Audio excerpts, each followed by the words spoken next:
Hey, let's do this. Excuse me. Woo. All right. Continue with Frankenstein. Hopefully the light will be good enough. Chapter 8. We passed a few sad hours until 11 o'clock, when the trial was to commence.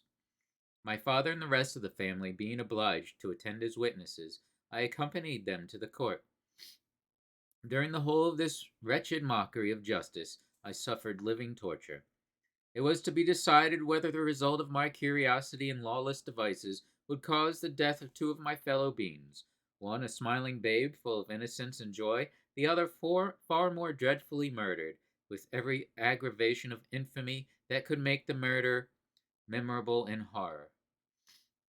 Justine also was a girl of merit, and possessed qualities which promised to render her life happy. Now all was to be obliterated in an ignominious grave, and I the cause.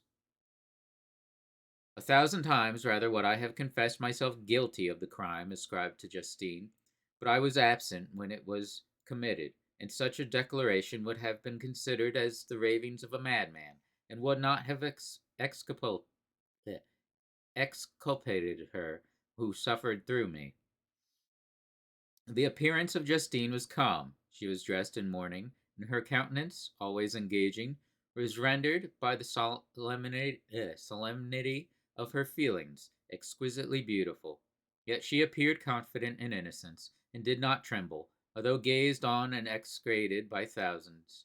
For all the kindness which her beauty might otherwise have excited was obliterated in the minds of the spectators by the imagination of the enormity she was supposed to have committed.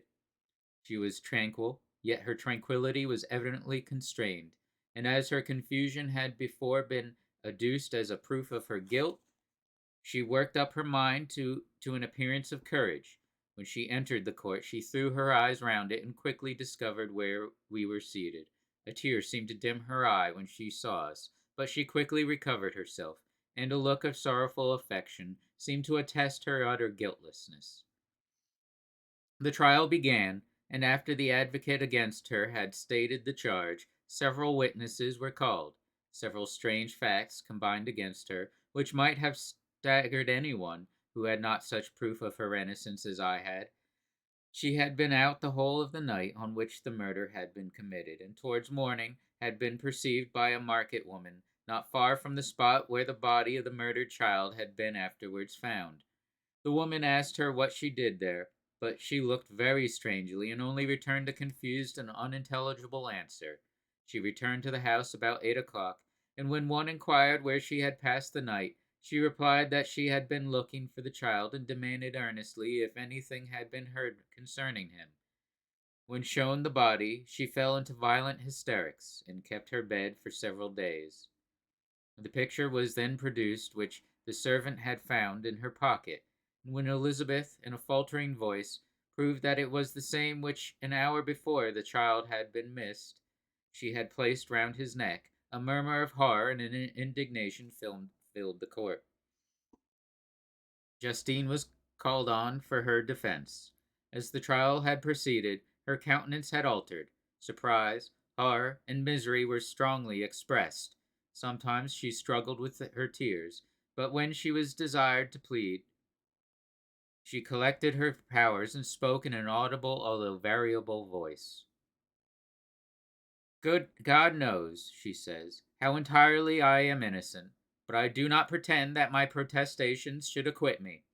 I rest my innocence on a plain and simple explanation of the facts which have been adduced against me, and I hope the character I have always borne will incline my judges to a favorable interpretation where any circumstance appears doubtful or suspicious. She then related that, by permission of Elizabeth, she had passed the evening of the night on which the murder had been committed at the house of an aunt in Shane, a village situated at about a league from Geneva. On her return, at about 9 o'clock, she met a man who asked her if she had seen anything of the child who was lost. She was alarmed by this account and passed several hours in looking for him. When the gates of Geneva were shut, and she was forced to remain several hours of the night in a barn belonging to a cottage, being unwilling to call up the inhabitants to whom she was well known. Most of the night she spent here watching. Towards morning she believed that she slept for a few minutes. Some steps disturbed her, and she awoke. It was dawn, and she quitted her asylum, that she might again endeavor to find my brother. If she had gone near the spot where his body lay, it was without her knowledge. That she had been bewildered when questioned by the market woman was not surprising, since she had passed a sleepless night, and the fate of poor William was yet uncertain. Concerning the picture she could give no account. I know, continued the unhappy victim, how heavily and fatally this one circumstance weighs against me, but I have no power of explaining it, and when I have expressed my utter ignorance, I am only left to conjecture concerning the probabilities by which it might have been placed in my pocket. But here also I am checked. I believe that I have no enemy on earth, and none surely would have been so wicked as to destroy me wantonly. Did the murderer place it there? I know of no opportunity afforded him for so doing, or, if I had, why should he have stolen the jewel to part with it again so soon? I commit my cause to the justice of my judges, yet I see no room for hope. I beg permission to have a few witnesses examined concerning my character, and if their testimony shall not overweigh my supposed guilt, I must be condemned, although I would pledge my salvation on my innocence. Several witnesses were called, who had known her for many years, and they spoke well of her, but fear and hatred of the crime of which they supposed her guilty rendered them timorous and unwilling to come forward. Elizabeth saw even this last resource, her excellent dispositions and irreproachable conduct, about to fail the accused, when, although violently agitated, she desired permission to address the court. I am, said she, the cousin of the unhappy child who was murdered, or rather his sister, for I was educated by and have lived with his parents ever since and even long before his birth. It may therefore be judged and decent in me to come forward on this occasion, but when I see a fellow creature about to perish through the cowardice of her pretended friends, I wish to be allowed to speak, that I may say what I know of her character. I am well acquainted with the accused. I have lived in the same house with her, at one time for 5 and at another for nearly 2 years. During all that period, she appeared to me the most amiable and benevolent of human creatures. She nursed Madame Frankenstein, my aunt, in her last illness, with the greatest affection and care, and afterwards attended her own mother during a tedious illness, in a manner that excited the admiration of all who knew her. After which, she again lived in my uncle's house, where she was beloved by all the family. She was warmly attached to the child who is now dead, and acted towards him like a most affectionate mother. For my own part, I do not hesitate to say that, notwithstanding all the evidence produced against her, I believe and rely on her perfect innocence. She had no temptation for such an action. As to the bauble on which the chief proof rests, if she had earnestly desired it, I should have willingly given it to her. So much do I esteem and value her. A murmur of approbation followed Elizabeth's simple and powerful appeal, but it was excited by her generous interference, and not in favor of poor Justine, on whom the public indignation was turned with renewed violence, charging her with the blackest ingratitude. She herself wept as Elizabeth spoke, but she did not answer. My own agitation and anguish was extreme during the whole trial. I believed in her innocence. I knew it. Could the demon who had, I did not for a minute doubt, murdered my brother, also in his hellish sport have betrayed the innocent to death and ignominy? I could not sustain the horror of my situation, and when I perceived that the popular voice and the countenances of the judges had already condemned my unhappy victim, I rushed out of the court in agony. The tortures of the accused did not equal mine. She was sustained by innocence, but the fangs of remorse tore my bosom and would not forego their hold.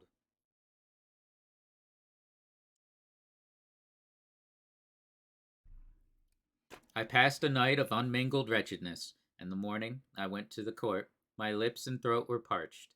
I dare not ask the fatal question, but I was known, and the officer guessed the cause of my visit. The ballots had been thrown. They were all black, and Justine was condemned. I cannot pretend to describe what I then felt.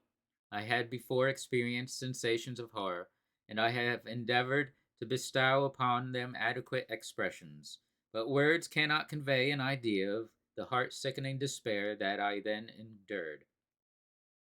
The person to whom I addressed myself added that Justine had already confessed her guilt.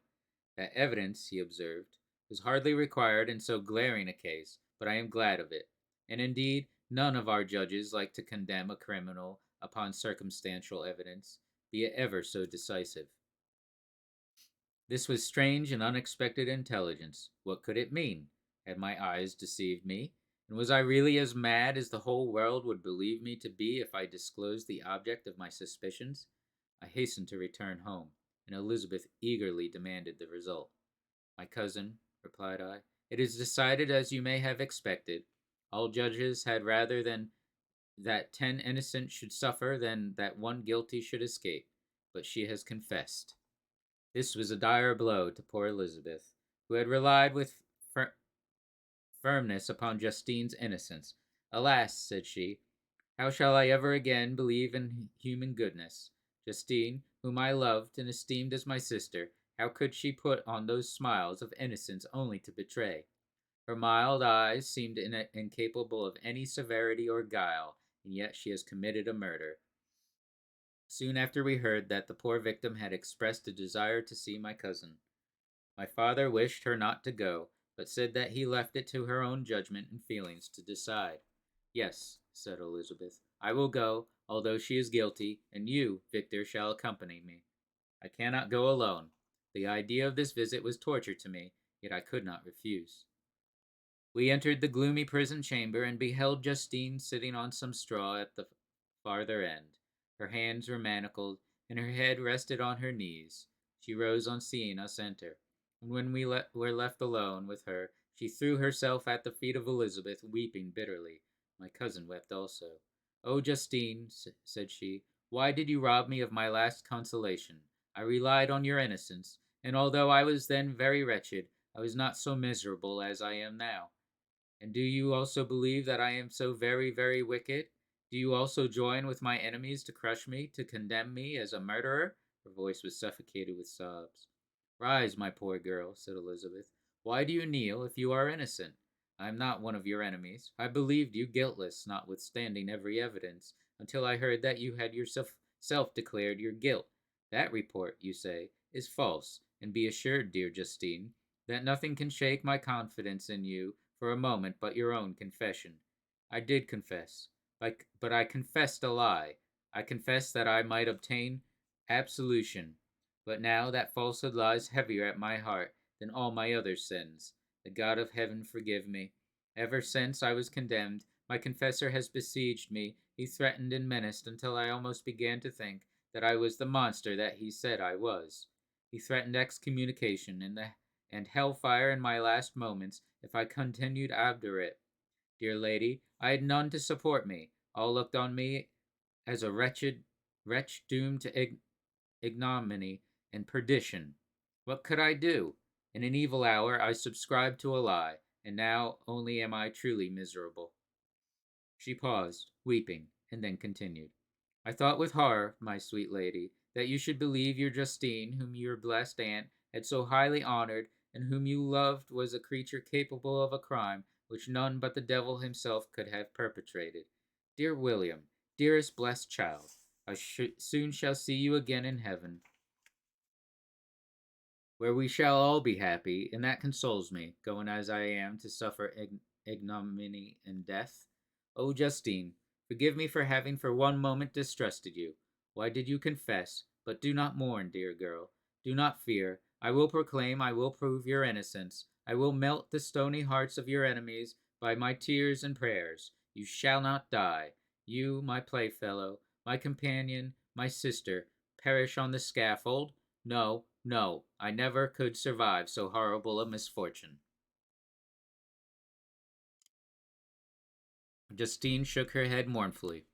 I do not fear to die, she said. That pang is past. God raises my weakness and gives me courage to endure the worst. I leave a sad and bitter world, and if you remember me and think of me as of one unjustly condemned, I am resigned to the fate of awaiting me. Learn from me, dear lady, to submit in patience to the will of heaven. During this conversation, I had retired to a corner of the prison room, where I could conceal the horrid anguish that possessed me. Despair. Who dared talk of that? The poor victim, who on the morrow was to pass the awful boundary between life and death, felt not, as I did, such deep and bitter agony. I gnashed my teeth and ground them together, uttering a groan that came from my inmost soul. Justine started. When she saw who it was, she approached me and said, "Dear sir, you are very kind to visit me. You, I hope, do not believe that I am guilty." I could not answer. "No, Justine," said Elizabeth. "He is more convinced of your innocence than I was, for even when he heard that you had confessed, he did not credit it. I truly thank him. In these last moments I feel the sincerest gratitude towards those who think of me with kindness. How sweet is the affection of others to such a wretch as I am! It removes more than half my misfortune, and I feel as if I could die in peace now that my innocence is acknowledged by you, dear lady, and your cousin." Thus the poor sufferer tried to comfort others and herself. She indeed gained the resignation she desired. But I, the true murderer, felt the never dying worm alive in my bosom, which allowed of no hope or consolation. Elizabeth also wept, and was unhappy. But hers also was the misery of innocence, which, like a cloud that passes over the fair moon, for a while hides but cannot tarnish its brightness. Anguish and despair had penetrated into the core of my heart. I bore a hell within me which nothing could extinguish. We stayed several hours with Justine, and it was with great difficulty that Elizabeth could tear herself away. "I wish," cried she, "that I were to die with you. I cannot live in this world of misery." Justine assumed an air of cheerfulness, while she with difficulty repressed her bitter tears. She embraced Elizabeth, and said in a voice of half-suppressed emotion, "Farewell, sweet lady, dearest Elizabeth, my beloved and only friend. May heaven and its bounty bless and preserve you. May this be the last misfortune that you will ever suffer. Live and be happy, and make others so." And on the morrow Justine died. Elizabeth's heart-rending eloquence failed to move the judges from their settled conviction in the criminality of the saintly sufferer. My passionate and indignant appeals were lost upon them, and when I received their cold answers and heard the harsh, unfeeling reasoning of these men, my purposed avowal died away on my lips. Thus I might proclaim myself a madman, but not revoke the sentence passed upon my wretched victim. She perished on the scaffold as a murderess. From the tortures of my own heart, I turned to contemplate the deep and voiceless grief of my Elizabeth. This also was my doing, and my father's woe, and the desolation of that late so smiling home, all was the work of my thrice accursed hands. You weep, unhappy ones, but these are not your last tears. Again shall you raise the funeral wail, and the sound of your lamentations shall again and again be heard. Frankenstein, your son, your kinsman, your early much loved friend, he who would spend each vital drop of blood for your sakes, who has no thought nor sense of joy, except as it is mirrored also in your dear countenances, who would fill the air with blessings and spend his life in serving you. He bids you weep, to shed countless tears, happy beyond his hopes, if thus inexorable fate be satisfied, and if the destruction paused before the peace of the grave have succeeded to your sad torments. Thus spoke my prophetic soul, as torn by remorse, horror, and despair, I beheld those I loved spend vain sorrow upon the graves of William and Justine, the first hapless victims to my unhallowed arts.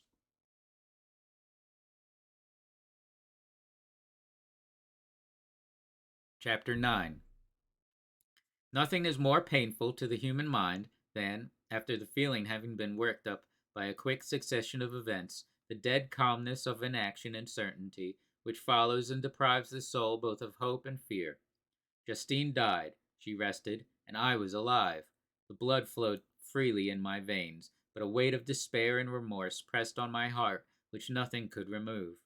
Sleep fled from my eyes. I wandered like an evil spirit, for I had committed deeds of mischief beyond description, horrible, and more, much more, I persuaded myself, was yet behind. Yet my heart overflowed with kindness and the love of virtue. I had begun life with benevolent intentions, and thirsted for the moment when I should put them in practice and make myself useful to my fellow beings. Now all was blasted. Instead of that serenity of conscience which allowed me to look back upon the past with self-satisfaction, and from thence to gather promise of new hopes, I was seized by remorse and the sense of guilt, which hurried me away to a hell of intense tortures, such as no language can describe. This state of mind preyed upon my health, which had perhaps never entirely recovered from the first shock it had sustained. I shunned the face of man. All sound of joy or complacency was torture to me. Solitude was my only consolation. Deep, dark, death-like solitude. My father observed with pain the alteration perceptible in my disposition and habits, and endeavored by arguments deduced from the feelings of this his serene conscience and guiltless life to inspire me with fortitude and awaken in me the courage to dispel the dark cloud which brooded over me. "Do you think, Victor," said he, "that I do not suffer also? No one could love a child more than I loved your brother." Tears came into his eyes as he spoke. "But is it not a duty to the survivors that we should refrain from augmenting their unhappiness by an appearance of immoderate grief? It is also a duty owed to yourself, for excessive sorrow prevents improvement or enjoyment, or even the discharge of daily usefulness, without which no man is fit for society." This advice, although good, was totally inapplicable to my case. I should have been the first to hide my grief and console my friends if remorse had not mingled in its bitterness, and terror its alarm with my other sensations. Now I could only answer my father with a look of despair and endeavor to hide myself from his view. About this time we retired to our house at Bellerive. This change was particularly agreeable to me. The shutting of the gates regularly at 10 o'clock, and the impossibility of remaining on the lake after that hour, had rendered our residence within the walls of Geneva very irksome to me. I was now free. Often, after the rest of the family had retired for the night, I took the boat and passed many hours upon the water. Sometimes, with my sails set, I was carried by the wind, and sometimes, after rowing into the middle of the lake, I left the boat to pursue its own course and gave way to my own miserable reflections. I was often tempted, when all was at peace around me, and I the only unquiet thing that wandered restless in a scene so beautiful and heavenly, if I except some bat, or the frogs, whose harsh and interrupted croaking was heard only when I approached the shore. Often, I say, I was tempted to plunge into the silent lake, that the waters might close over me and my calamities forever. But I was restrained when I thought of the heroic and suffering of Elizabeth, whom I tenderly loved, and whose existence was bound up in mine. I thought also of my father and surviving brother, should I by my base desertion leave them exposed and unprotected to the malice of the fiend whom I had let loose among them. At these moments I wept bitterly, and I wished that peace would revisit my mind, only that I might afford them consolation and happiness. But that could not be. Remorse extinguished every hope. I had been the author of unalterable evils, and I lived in daily fear lest the monster whom I had created should perpetrate some new wickedness. I had an obscure feeling that all was not over, and that he would still commit some signal crime, which by its enormity should almost efface the recollection of the past. There was always scope for fear so long as anything I loved remained behind. My abhorrence of this fiend cannot be conceived. When I thought of him, I gnashed my teeth. My eyes became inflamed, and I ardently wished to extinguish that life which I had so thoughtlessly bestowed. When I reflected on his crimes and malice, my hatred and revenge burst all bounds of moderation. I would have made a pilgrimage to the highest peak of the Andes, could I win there have precipitated him to their base. I wished to see him again, that I might wreak the utmost extent of abhorrence on his head, and avenge the deaths of William and Justine. Our house was the house of mourning. My father's health was deeply shaken by the horror of the recent events. Elizabeth was sad and desponding. She no longer took delight in her ordinary occupations. All pleasure seemed to her sacrilege toward the dead. Eternal woe and tears she then thought was the just tribute she should pay to innocence so blasted and destroyed. She was no longer that happy creature who in earlier youth wandered with me on the banks of the lake and talked with ecstasy of our future prospects. The first of those sorrows which are sent to wean us from the earth had visited her, and its dimming influence quenched her dearest smiles. When I reflect, my dear cousin, said she, on the miserable death of Justine Moritz, I no longer see the world and its works as they before appeared to me. Before, I looked upon the accounts of vice and injustice that I read in books, or heard from others as tales of ancient days or imaginary evils. At least they were remote and more familiar to reason than to the imagination. But now misery has come home, and men appear to me as monsters, thirsting for each other's blood. Yet I am certainly un- unjust. Everybody believed that poor girl to be guilty, and if she could have committed the crime for which she suffered, assuredly she would have been the most depraved of human creatures. For the sake of a few jewels, to have murdered the son of her benefactor and friend, a child whom she had nursed from its birth and appeared to love as if it had been her own. I could not consent to the death of any human being, but certainly I should have thought such a creature unfit to remain in the society of men. But she was innocent. I know, I feel, she was innocent. You are of the same opinion, and that confirms me. Alas, Victor, when the falsehood can look so like the truth, who can assure themselves of certain happiness? I feel as if I were walking on the edge of a precipice, towards which thousands are crowding and endeavoring to plunge me into the abyss. William and Justine were assassinated, and the murderer escapes. He walks about the world free, and perhaps respected. But even if I were condemned to suffer on the scaffold for the same crimes, I would not change places with such a wretch.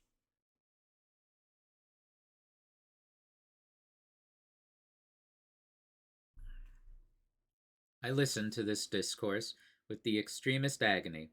I not indeed, but in effect was the true murderer.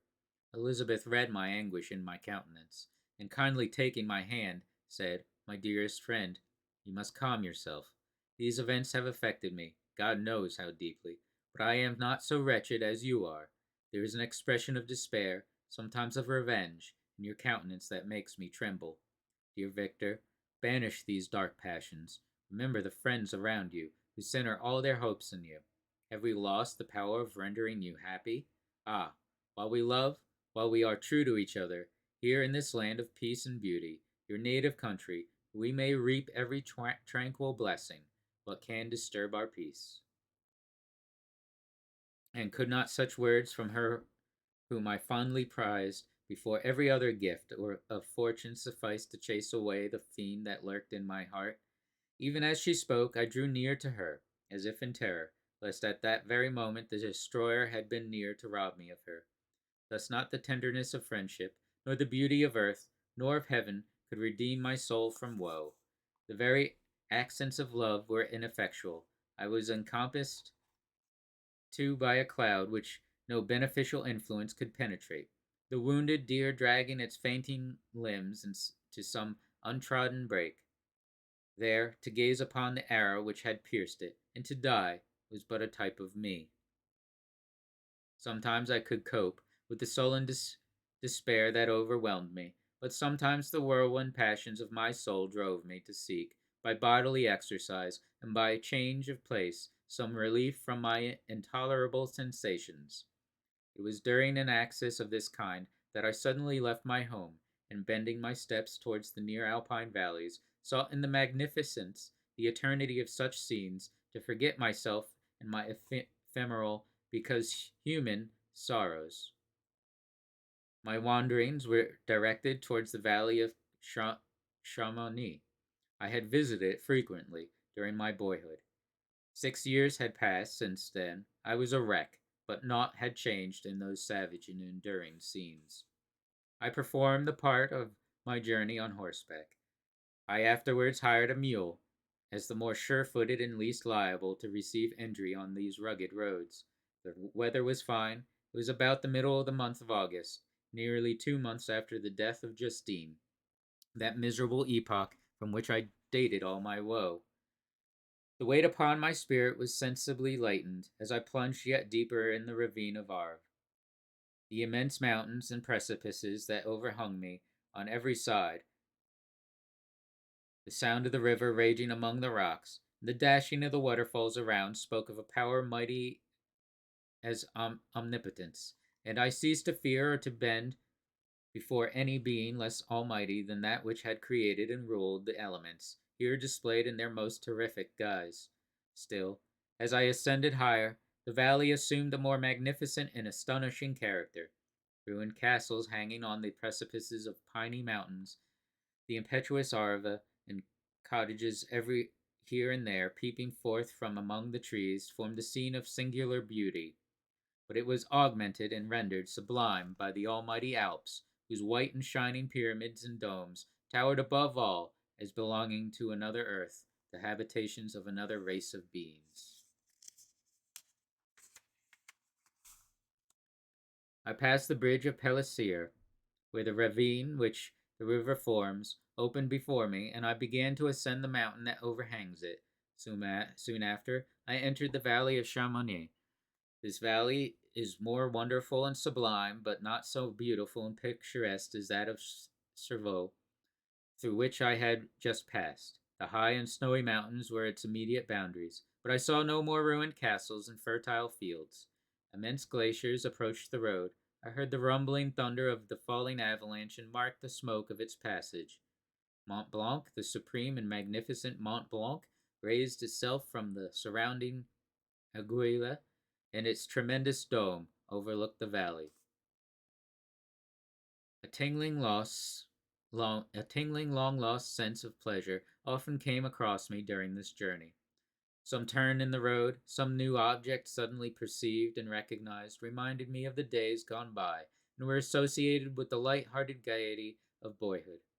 The very winds whispered in soothing accents, and maternal nature bade me weep no more. Then again, the kindly influence ceased to act. I found myself fettered again to grief and indulging in all the misery of reflection. Then I spurred on my animal, striving so to forget the world, my fears, and more than all, myself. Or, in a more desperate fashion, I alighted and threw myself on the grass, weighed down by horror and despair. At length I arrived at the village of Chaumont. Exhaustion succeeded to extreme fatigue, both of body and of mind, which I had endured.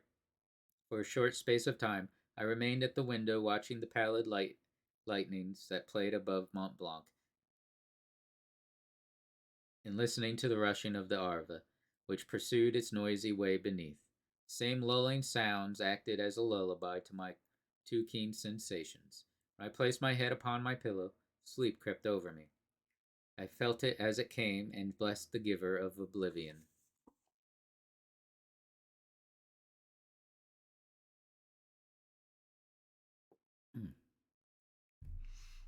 Chapter 10. I spent the following day roaming through the valley. I stood beside the sources of the Arveiron, which take their rise in a glacier that with slow pace is advancing down from the summit of the hills to barricade the valley. The abrupt sides of vast mountains were before me. The icy wall of the glacier overhung me. A few shattered pines were scattered around, and the solemn silence of this glorious presence chamber of imperial nature was broken only by the brawling waves of the fall of some vast fragment, the thunder sound of the avalanche, or the cracking reverberated along the mountains of the accumulated ice, which, through the silent working of immutable laws, was ever and anon rent and torn, as if it had been but a plaything in their hands. These sublime and magnificent scenes afforded me the greatest consolation that I was capable of receiving. They elevated me from a all littleness of feeling, and although they did not remove my grief, they subdued and tranquilized it. In some degree, also, they diverted my mind from the thoughts over which it had brooded for the last month. I retired to rest at night. My slumbers, as it were, waited on and ministered by the assemblance of grand shapes which I had contemplated during the day. They congregated around me, the unstained snowy mountaintop, the glittering pinnacle, the pine woods, and ragged bare ravine, the eagle soaring amidst the clouds. They all gathered round me and bade me be at peace. Where had they fled when the next morning I woke? All of soul inspiriting fled with sleep, and dark melancholy clouded every thought. The rain was pouring in torrents, and thick mists hid the summits of the mountains, so that I even saw not the faces of those mighty friends. Still I would penetrate their misty veil, and seek them in their cloudy retreats. What were rain and storm to me? My mule was brought to the door, and I resolved to ascend to the summit of Mont Blanc. I remembered the effect that the view of the tremendous and ever-moving glacier had produced upon my mind when I first saw it. It had then filled me with a sublime ecstasy that gave wings to the soul and allowed it to soar from the obscure world to light and joy. The sight of the awful and majestic in nature had indeed always the effect of solemnizing my mind and causing me to forget the passing cares of life. I determined to go without a guide, for I was well acquainted with the path, and the presence of another would destroy the solitary grandeur of the scene.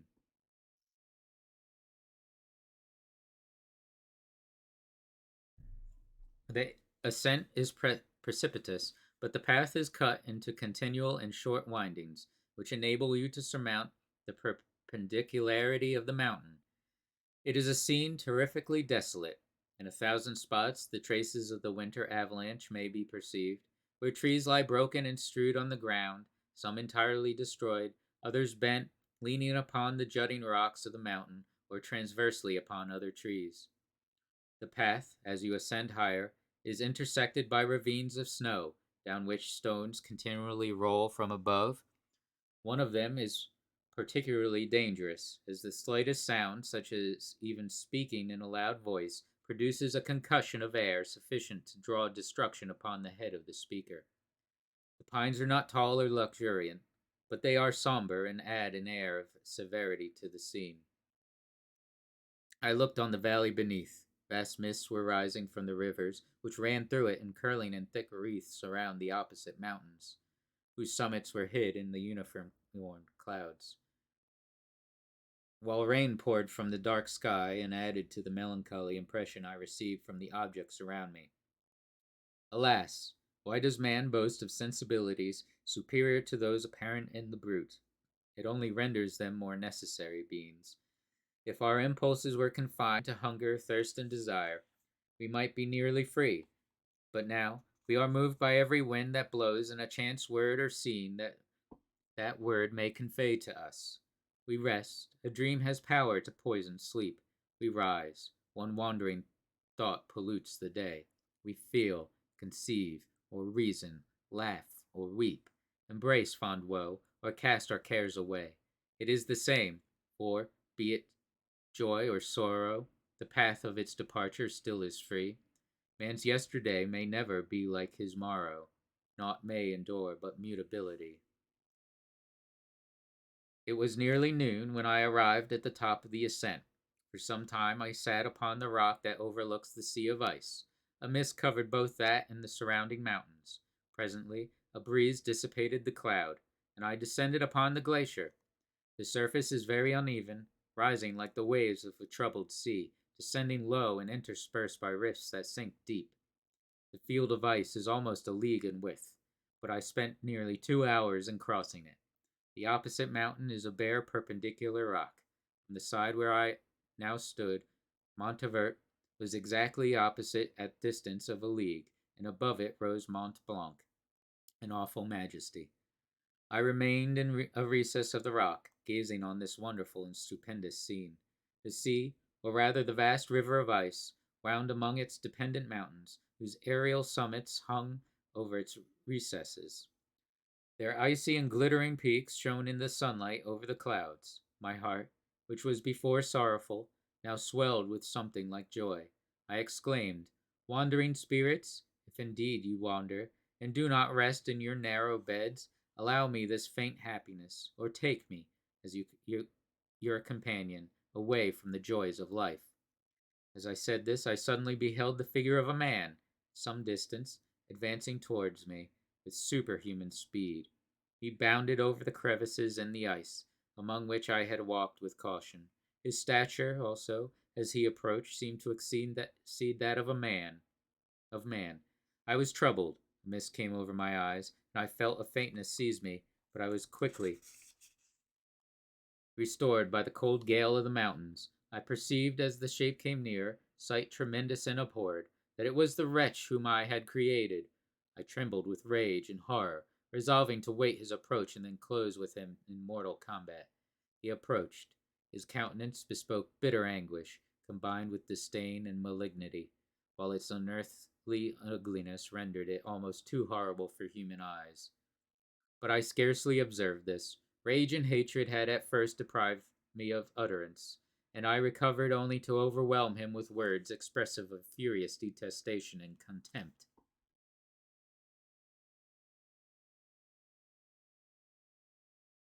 "Devil," I exclaimed, "do you dare approach me? And do not you fear the fierce vengeance of my arm wreaked on your miserable head? Begone, vile insect, or rather stay, that I may trample you to dust. And oh, that I could, with the extinction of your miserable existence, restore those victims who you have so diabolically murdered." "I expected this reception," said the demon. "All men hate the wretched. How, then, must I be hated, who am miserable beyond all living things? Yet you, my creator, detest and spurn me, thy creature, to whom thou art bound by ties only dissoluble by the annihilation of one of us. You purpose to kill me. How dare you sport thus with life? Do your duty towards me, and I will do mine towards you and the rest of mankind. If you will comply with my conditions, I will leave them and you at peace. But if you refuse, I will glut the maw of death until it be satiated with the blood of your remaining friends. Abhorred monster, fiend that thou art, the tortures of hell are too mild a vengeance for thy crimes. Wretched devil, you reproach me with your creation. Come on, then, that I may extinguish the spark which I so negligently bestowed. My rage was without bounds. I sprang on him, impelled by all the feelings which can arm one being against the existence of another. He easily eluded me and said, "Be calm. I entreat you to hear me before you give vent to your hatred on my devoted head. Have I not suffered enough, that you seek to increase my misery? Life, although it may only be an accumulation of anguish, is dear to me, and I will defend it. Remember, thou hast made me more powerful than thyself. My height is superior to thine, my joints more supple, but I will not be tempted to set myself in opposition to thee. I am thy creature, and I will be even mild and docile to my natural lord and king, if thou wilt also perform thy part, the, the which thou owest me. O Frankenstein, be not equitable to every other, and trample upon me alone, to whom thy justice, and even thy clemency and affection is most due. Remember that I am thy creature. I ought to be thy Adam, but I am rather the fallen angel, whom thou drivest from joy for no misdeed. Everywhere I see bliss, from which I am alone am irrevocably excluded. I was benevolent and good. Misery made me a fiend. Make me happy, and I shall again be virtuous. Begone. I will not hear you. There can be no community between you and me. We are enemies. Begone, or let us try our strength in a fight in which one must fall. How can I move thee? Will no entreaties cause thee to turn a favorable eye upon thy creature, who implores thy goodness and compassion? Believe me, Frankenstein, I was benevolent. My soul glowed with love and humanity. But am I not alone, miserably alone? You, my creator, abhor me. What hope can I gather from your fellow creatures who owe me nothing? They spurn and hate me. The desert mountains and dreary glaciers are my refuge. I have wandered here many days. The caves of ice which I only do not fear, are a dwelling to me, and the only one which man does not grudge. These bleak skies I hail, for they are kinder to me than your fellow beings. If the multitude of mankind knew of my existence, they would do as you do, and arm themselves for my destruction. Shall I not then hate them who abhor me? I will keep no terms with my enemies. I am miserable, and they shall share my wretchedness. Yet it is in your power to recompense me, and deliver them from an evil which it only remains for you to make so great, that not only you and your family, but thousands of others shall be swallowed up in the whirlwinds of its rage. Let your compassion be moved, and do not disdain me. Listen to my tale. When you have heard that, abandon or commiserate me, as you shall judge that I deserve. But hear me. The guilty are allowed by human laws, bloody as they are, to speak in their own defense before they are condemned. Listen to me, Frankenstein. You accuse me of murder, and yet you would, with a satisfied conscience, destroy your own creature. Oh, praise the eternal justice of man. Yet I ask you not to spare me. Listen to me. And then, if you can, and if you will, destroy the work of your hands. Why do you call to my remembrance, I rejoined, circumstances of which I shudder to reflect, that I have been the miserable origin and author? Cursed be the day, abhorred devil, in which you first saw light. Cursed, although I curse myself, be the hands that formed you. You have made me wretched beyond expression. You have left me no power to consider whether I am just to you or not. Begone, relieve me from the sight of your detested form. Thus I relieve thee, my Creator, he said, and placed his hated hands before my eyes, which I flung from me with violence. Thus I take from thee a sight which you abhor. Still thou canst listen to me and grant me thy compassion, by virtues that I once possessed. I demand this from you. Hear my tale. It is long and strange, and the temperature of this place is not fitting to your fine sensations. Come to the hut upon the mountain. The sun is yet high in the heavens, before it descends to hide itself behind your snowy precipices and illuminate in another world. You will have heard my story and can decide. On you it rests, whether I quit forever the neighborhood of man and lead a harmless life, or become the scourge of your fellow creatures and the author of your own speedy ruin. As he said this, he led the way across the ice. I followed. My heart was full, and I did not answer him, but as I proceeded, I weighed the various arguments that he had used and determined at least to listen to his tale. I was partly urged by curiosity, and compassion confirmed my resolution. I had hitherto supposed him to be the murderer of my brother, and I eagerly sought a confirmation or denial of this opinion. The first time, also, I felt that the duties of a creator towards his creature were, and that I ought to render him happy, before I complained of his wickedness. These motives urged me to comply with his demand. We crossed the ice, therefore, and ascended the opposite rock. The air was cold, and the rain again began to descend. We entered the hut, the fiend with an air of exultation, I with a heavy heart and depressed spirits. But I consented to listen, and seating myself by the fire which my odious companion had lighted, he thus began his tale.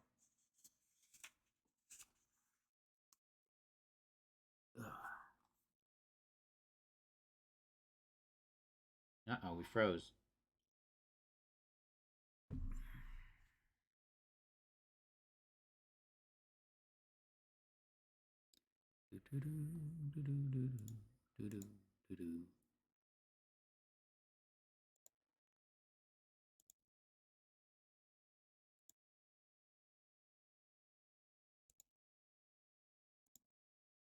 All right, we're working again. Awesome. Not that you need the video. Chapter 11. It is with considerable difficulty that I remember the original era of my being. All the events of that period appear confused and indistinct. A strange multiplicity of sensations seized me, and I saw, felt, heard, and smelt at the same time, and it was, indeed, a long time before I learned to distinguish between the operations of my various senses. By degrees I remember a stronger light pressed upon my nerves, so that I was obliged to shut my eyes. Darkness then came over me, and troubled me. But hardly had I felt this when, by opening my eyes, as I now suppose, the light poured in upon me again. I walked, and, I believe, descended, but I presently found a great alteration in my sensations. Before, dark and opaque bodies had surrounded me, impervious to my touch or sight, but I now found that I could wander on at liberty, with no obstacles which I could not either surmount or avoid. The light became more and more oppressive to me, and the heat wearying me as I walked, I sought a place where I could receive shade. This was the forest near Ingolstadt, and here I lay by the side of a brook resting from my fatigue until I felt tormented by hunger and thirst. This roused me from my nearly dormant state, and I ate some berries which I found hanging on the tree or lying on the ground. I slaked my thirst at the brook, and then lying down, was overcome by sleep. It was dark when I awoke. I felt cold also, and half frightened, as it were, instinctively, finding myself so desolate. Before I had quitted your apartment, on a sensation of cold, I had covered myself with some clothes, but they were insufficient. But these were insufficient to secure me from the dews of night. I was a poor, helpless, miserable wretch. I knew and could distinguish nothing, but feeling pain invade me on all sides, I sat down and wept. Soon a gentle light stole over the heavens and gave me a sensation of pleasure. I started up and beheld a radiant form rising from among the trees. I gazed with a kind of wonder. It moved slowly, but it enlightened my path, and I again went out in search of berries. I was still cold when under one of the trees I found a huge cloak, with which I covered myself, sat down upon the ground. No distinct ideas occupied my mind, all was confused. I felt light and hunger and thirst. In the darkness, innumerable sounds rang in my ears, and on all sides various scents saluted me. The only object that I could distinguish was the bright moon, and I fixed my eyes on that with pleasure. Several changes of day and night passed, and the orb of night had greatly lessened when I began to distinguish my sensations from each other. I gradually saw plainly the clear stream that supplied me with drink, and the trees that shaded me with their foliage. I was delighted when I first discovered that a pleasant sound, which often saluted my ears, proceeded from the throats of the little winged animals who had often intercepted the light from my eyes. I began also to observe, with greater accuracy, the forms that surrounded me and to perceive the boundaries of the radiant roof of light which canopied me. Sometimes I tried to imitate the pleasant songs of the birds, but was unable. Sometimes I wished to express my sensations in my own mode, but the uncouth and inarticulate sounds which broke from me frightened me into silence again. The moon had disappeared from the night, and again, with a lessened form, showed itself, while I still remained in the forest. My sensations had by this time become distinct, and my mind received every day additional ideas. My eyes became accustomed to the light and to perceive objects in their right forms. I distinguished the insect from the herb, and by degrees one herb from another. I found that the sparrow uttered none but harsh notes, whilst those of the blackbird and thrush were sweet and enticing.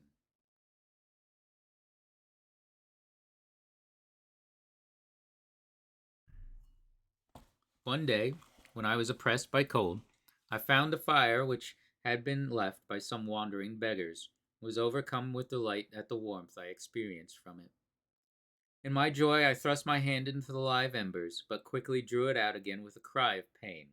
How strange, I thought, that the same cause produ- should produce such opposite effects. I examined the materials of the fire, and to my joy found it to be composed of wood. I quickly collected some branches, but they were wet and would not burn. I was pained at this, and sat still watching the operation of the fire. The wet wood, which I had placed near the heat, dried, and itself became inflamed.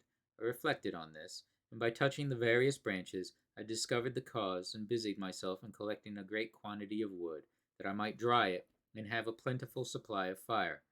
When night came on and brought sleep with it, I was in the greatest fear lest my fire should be extinguished. I covered it carefully with dry wood and leaves, and placed wet branches upon it, and then, spreading my cloak, I lay on the ground and sank into sleep. It was morning when I awoke. My first care was to visit the fire. I uncovered it, and a gentle breeze quickly fanned it into a flame. I observed this also, and contrived a fan of branches, which roused the embers when they were nearly extinguished.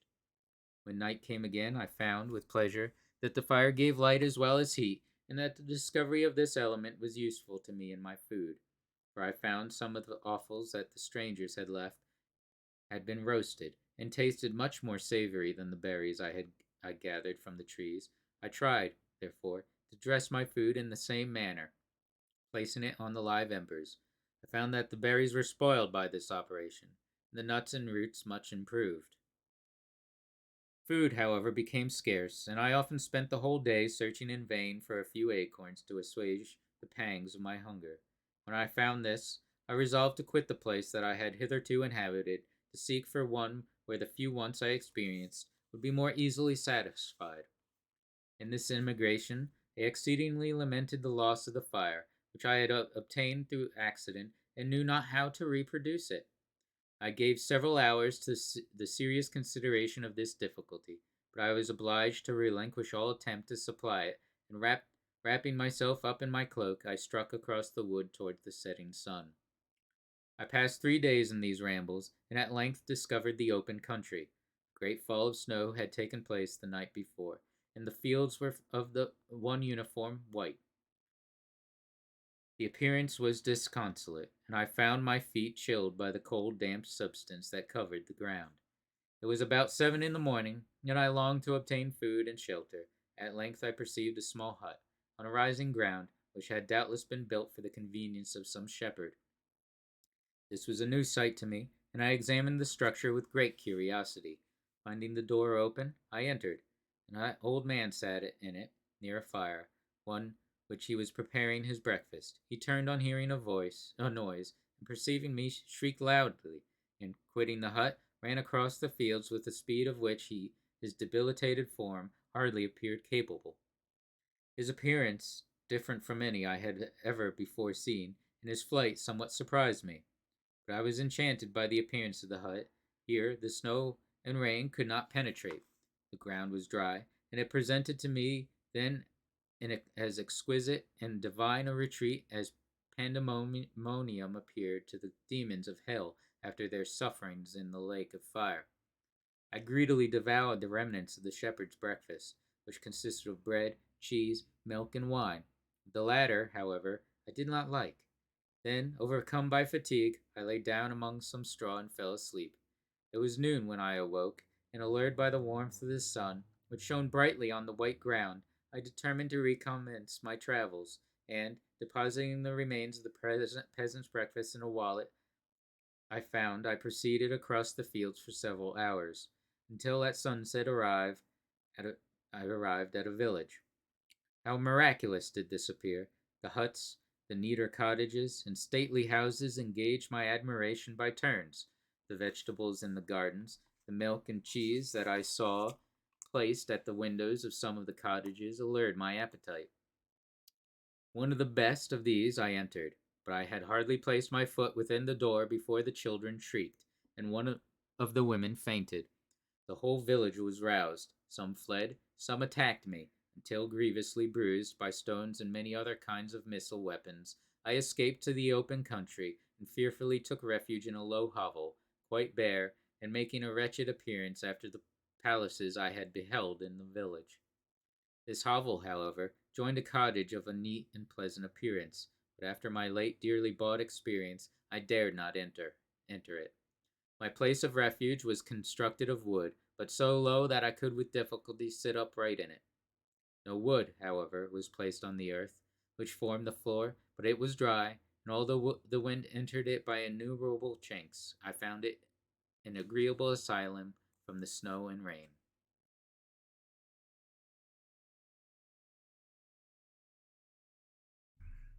Here, then, I retreated and lay down, happy to have found a shelter, however miserable, from the inclemency of the season, and still more from the barbarity of man. As soon as morning dawned, I crept from my kennel, that I might view the adjacent cottage and discover if I could remain in the habitation I had found. It was situated against the back of the cottage, and surrounded on the sides, which were exposed by a pigsty and a clear pool of water. One part was open, and by that I had crept in.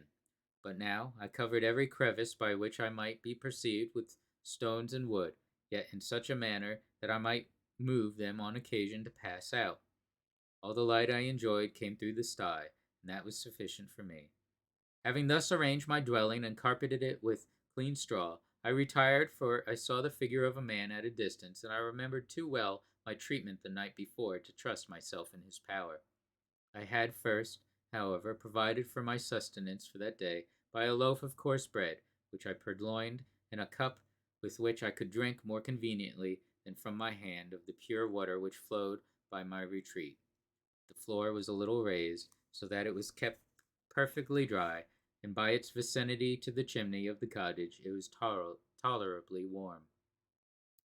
Being thus provided, I resolved to reside in this hovel until something should occur which might alter my determination. It was indeed a paradise compared to the bleak forest, my former residence, the rain-dropping branches and dank earth. I ate my breakfast with pleasure, and was about to remove a plank to procure myself a little water when I heard a step, and looking through a small chink, I beheld a young creature with a pail on her head passing before my hovel. The girl was young and of a gentle demeanor, unlike what I have since found cottagers and farmhouse servants to be. Yet she was meanly dressed, a coarse blue petticoat and a linen jacket being her only garb. Her fair hair was plaited, but not adorned. She looked patient, yet sad. I lost sight of her, and in about a quarter of an hour she returned bearing the pail, which was now partly filled with milk. As she walked along, seemingly incommoded by the burden of a young the young man met her, whose countenance expressed a deeper despondence. Uttering a few sounds with an air of melancholy, he took the pail from her and bore it to the cottage himself. She followed, and they disappeared. Presently I saw the young man again, with some tools in his hand, cross the field behind the cottage, and the girl was also busied, sometimes in the house and sometimes in the yard. On examining my dwelling, I found that one of the windows of the cottage had formerly occupied a part of it, but the panes had been filled up with wood, and one of these small and almost imperceptible chinks through which the eye could just penetrate. Through this crevice a small room was visible, whitewashed and clean, but very bare of furniture. In one corner, near a small fire, sat an old man, leaning his head on his hands in a disconsolate attitude. The young girl was occupied in arranging the cottage, but presently she took something out of a drawer, which employed her hands, and she sat down beside the old man, who, taking up an instrument, began to play and to produce sounds sweeter than the voice of the thrush or the nightingale. It was a lovely sight, even to me, poor wretch who had never beheld aught beautiful before. The silver hair and benevolent countenance of the aged cottager won my reverence, while the gentle manners of the girl enticed my love. He played a sweet, mournful air, which I perceived drew tears from the eyes of his amiable companion, of which the old man took no notice, till she sobbed audibly. He then pronounced a few sounds, and the fair creature, leaving her work, knelt at his feet. He raised her and smiled with such kindness and affection that I felt sensations of a peculiar and overpowering nature. They were a mixture of pain and pleasure, such as I had never before experienced, either from hunger or cold, warmth or food, and I withdrew from the window, unable to bear these emotions.